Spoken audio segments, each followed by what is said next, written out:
ہاں، بسم اللہ الرحمن الرحیم۔ آج جو انتخاب موضوع گفتگو ہے وہ ہم نے سوچا ہے کہ پاکستان میں معیار صحافت پہ بات کریں۔ دراصل صحافت تو خیر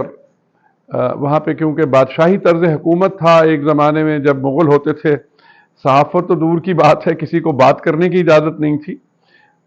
اور ابھی بھی جتنی ہے اس میں بھی کافی قدغن ہے۔ کچھ پتہ نہیں کہ کس وقت ارباب اقتدار کو کوئی بات بری لگے تو وہ صحافت کے نام پہ ان کو بھی بند کر دیتے ہیں اور ان کی زبان بندی کر دی جاتی ہے۔ لیکن ہمارے ہاں ہوا یہ کہ بر صغیر میں انگریزوں نے آ کے، جب انگریزوں کی حکومت تھی تو انہوں نے جرنلزم کو ایک حد تک انہوں نے پروموٹ کیا تھا، اور اس وقت بھی ان میں حدود یہ تھے کہ ایز لانگ ایز اگر آپ حکومت برطانیہ کے خلاف بات نہیں کرتے تو آپ کو صحافت کی آزادی تھی۔ اور ظاہر ہے اس زمانے میں ظاہر پرنٹنگ پیپر، وہ نیوز پیپر ہوتے تھے، پرنٹ میڈیا جسے کہتے ہیں، تو یہ پھر لوگ ہفت روزے اور ماہنامے اور پھر اخبارات بھی چلتے تھے،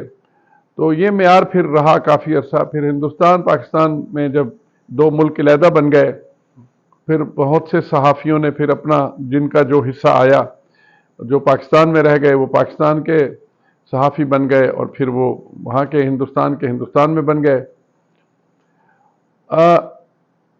لیکن ایک بات بڑی اہم ہے جو میں کہنا چاہتا ہوں، جو میری ذاتی طور پہ یہ آبزرویشن ہے کہ پاکستان میں صحافت کے نام پہ لوگوں نے اور بھی شعبوں کی طرح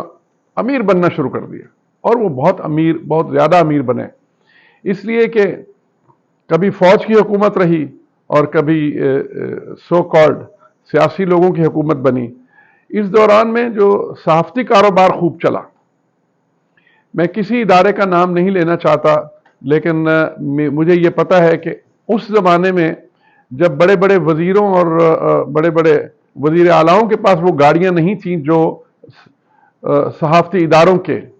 جو مالکان کے پاس تھیں، اس طرح پھر یہ ایک کاروبار بن کے رہ گیا، اور اس میں بہت پھلے پھولے لوگ، بڑے بڑے ادارے، بہت بڑے ٹائکون بن گئے، بڑے بڑے وہ جن کو جرنلزم ہاؤس کہا جاتا ہے، ایک پورا دارالاخبار، مختلف اخبار، ماہنامے اور وہ ان کے ہفت روزے سب ایک ہی اسی گھر سے چھپنے لگے۔ پھر ایک دور آ گیا کہ آپ کے پاس یہ الیکٹرانک میڈیا آ گیا۔ اب الیکٹرانک میڈیا میں لوگوں کو بولنے کی اجازت ہے، اب اور بڑا کاروبار، دیکھتے دیکھتے لوگ نے بہت بڑے چینل بنا لیے اور ان چینل سے خوب کمائی شروع ہو گئی۔ اب جو ہے اس میں ایسے لوگ بھی صحافت میں آ گئے جن کا دور دور سے نہ علم سے نہ صحافت سے کوئی تعلق تھا۔ اس دوران میں جو مذہبی جماعتیں ہیں انہوں نے بھی اپنی تبلیغ شروع کر دی،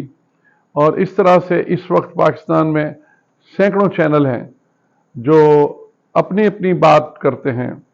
اب اس کے بعد کیا ہوا کہ جن کو سیاسی طور پہ فائدے اٹھانے تھے انہوں نے ان مختلف اداروں کے اوپر اپنی کرم فرمائی شروع کر دی۔ پاکستان میں کیا ہے کہ جو اشتہارات ملتے ہیں وہ حکومت سے ملتے ہیں، اور اس میں اربوں روپے کا بجٹ ہوتا ہے، اس کے نام سے پھر مختلف صحافتی اداروں کو خریدا گیا، تو میڈیا کے تھرو پھر اپنی میڈیا پرنٹنگ کرائی، اس سے ایک زوال ہو گیا۔ آپ کے ہاں بہت کم آپ کو ملیں گے جو علمی گفتگو ہو، ورنہ زیادہ تر میں جو دیکھتا ہوں وہ صحافت میں ایک ٹریننگ دی گئی کہ لوگوں کو لڑواؤ اور ان سے چپتے سوال کرو، اور اپنا جو آدھے پونے گھنٹے کا پروگرام ہے اسے خوب اپنے عروج پہ اس کی ویورشپ بڑھاؤ، اور جس کی ویورشپ بڑھ گئی اس کے پیسے بڑھ گئے، اور اس وقت لاکھوں روپے کی تنخواہیں ایک اینکر پرسن لیتا ہے، جو ایک ترقی پذیر معاشرے میں بڑی ایک شرمناک بات ہے۔ لیکن یہ کہ یس، اب یہ صحافت یہاں پہ آ کے کھڑی ہے کہ کون کتنی لڑائی کروا سکتا ہے، پھر خفیہ طریقے سے کس کے کس ادارے سے سلسلے چل رہے ہیں،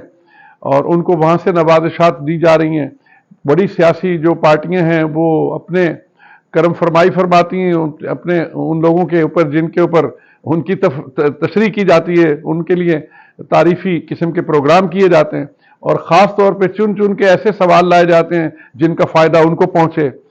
تو یہ اس طرح سے ایک عجیب سا خلفشار مچا ہوا ہے، صحافت میں پورا جو ہے ایک کاروبار بن گیا ہے۔ جس طرح اور لوگ ملیں بنا لیتے ہیں، کوئی فیکٹریاں بنا لیتے ہیں، یہ صحافتی لوگوں نے بھی اپنا ایک ادارہ بنایا، اور اس کے بعد وہ ایک بہت بڑی مل بن گئی، اور اس کے بعد ملازمین رکھ لیے جاتے ہیں، اور ان کو خاص طور پہ تنخواہیں بھی 4 6 مہینے نہیں دی جاتی، لیکن وہ بیچارے بولتے رہتے ہیں اور بولتے ہی چلے جاتے ہیں۔ تو صحافت کا معیار بہت گر گیا ہے۔ دیر از نو فیئر جرنلزم۔ ویسے تو دنیا میں بہت مشکل ہے سچ بولنا، لیکن ہمارے ہاں تو بہت تیزی سے ہم پستی پہ گرے ہیں۔ ایسے لوگوں کی ایسی گفتگو جو کہ زیب نہیں دیتی پاکستان کے میڈیا پہ، اور انہوں نے اپنے ماشاءاللہ کامیاب ہیں، خوب باتیں کرتے ہیں، اور ایسی باتیں کرتے ہیں جو کہ نازیبا ہے، اخلاقی طور پہ بھی، سیاسی طور پہ بھی، معاشرتی طور پہ بہت نازیبا، لیکن چل رہے ہیں کیونکہ ہر قسم کے سامعین موجود ہیں، ویورشپ ہے۔ تو صحافت کا معیار آگے نہیں بڑھ رہا انفارچونیٹلی، اور بہت سے پڑھے لکھے صاحب علم جو لوگ صحافت میں ہیں، وہ لوگ پیچھے ہٹ گئے، بلکہ کچھ لوگ تو بیچارے دنیا سے چلے گئے، اور کچھ جانے والے ہیں، اور کچھ ملک چھوڑ کے چلے گئے۔ تو پھر صحافتی برادریوں کا قتل بھی ہوتا ہے، ان کو ایذائیں اور سزائیں بھی دی جاتی ہیں، صرف اس پاداش میں کہ آپ نے یہ سوال کیوں کر لیا۔ صاحب اقتدار سے اگر وہ سوال کر لیا جو کہ اس کو نہیں کرنا چاہیے تھا، اس میں ان کی کمزوریاں نکلتی ہیں، تو ان کو بھی ختم کر دیا جاتا ہے، ان کو تشدد کیا جاتا ہے۔ ابھی آپ دیکھ لیں، آپ کے سامنے ارشد شریف بیچارے کے ابھی تک اس کے کیس کی سماعت تک شروع نہیں ہوئی۔ اب کیا جرم تھا اس کا؟ کیونکہ وہ ایک صحافی تھا اور وہ کھڑا رہتا تھا اپنی بات پر، اس کے جرم کی سزا یہ ہوئی کہ اسے بیرون ملک قتل کروا دیا گیا۔ تو یہ زبان بندی، یہ ہماری فطرت کا تقاضا ہے، اور اس کی تاریخ بہت پرانی ہے، اور ہمارے اندر تو برداشت کی بہت ہی کمی ہے، بہت زیادہ کمی ہے۔ ہم تو اختلاف رائے بھی برداشت نہیں کر سکتے، رائے کا مختلف ہونا بھی برداشت نہیں ہے۔ اس سے صاحب اقتدار آدمی کو اتنا غصہ آ جاتا ہے کہ وہ باقاعدہ کسی حد تک چلا جاتا ہے، اور آپ کے خلاف جھوٹے مقدمے بھی بنواتا ہے، اور پھر وہ بے شک سچے ہوں یا جھوٹے، لیکن وہ ہر لحاظ سے کسی حد تک جاتا ہے، اور زیادہ تر جھوٹے ہوتے ہیں۔ پھر وہ لوگ بری ہوتے ہیں، پھر آ کے وہ پھر ٹی وی پہ بیٹھ کے پھر وہی باتیں کرتے ہیں۔ تو یہ ایک مسلسل تکرار کے ساتھ یہ معاشرتی طور پہ ہم آگے نہیں بڑھ رہے، صحافت کوئی آگے نہیں بڑھ رہی۔